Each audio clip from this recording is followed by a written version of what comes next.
வணக்கம்.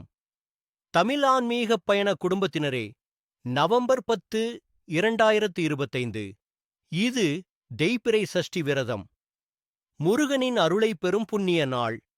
தேய்பிறை சஷ்டி மாதம் தோறும் வரும் ஒரு சக்தி நாள்.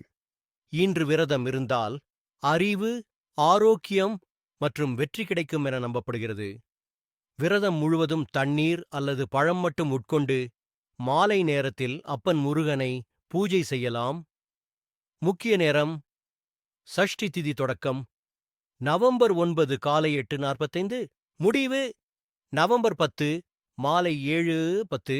மாலை நேரத்தில் ஓம் சரவண பவா என்று 108 முறை சொல்லி வணங்கவும்.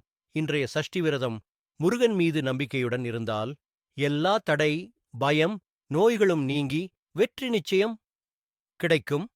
ஓம் சரவணபவா பிரேண்டப்படர். இது போல நல்ல தகவல்களுக்கு தமிழ் ஆன்மீக பயணம் சேனலை சப்ஸ்கிரைப் செய்யவும்.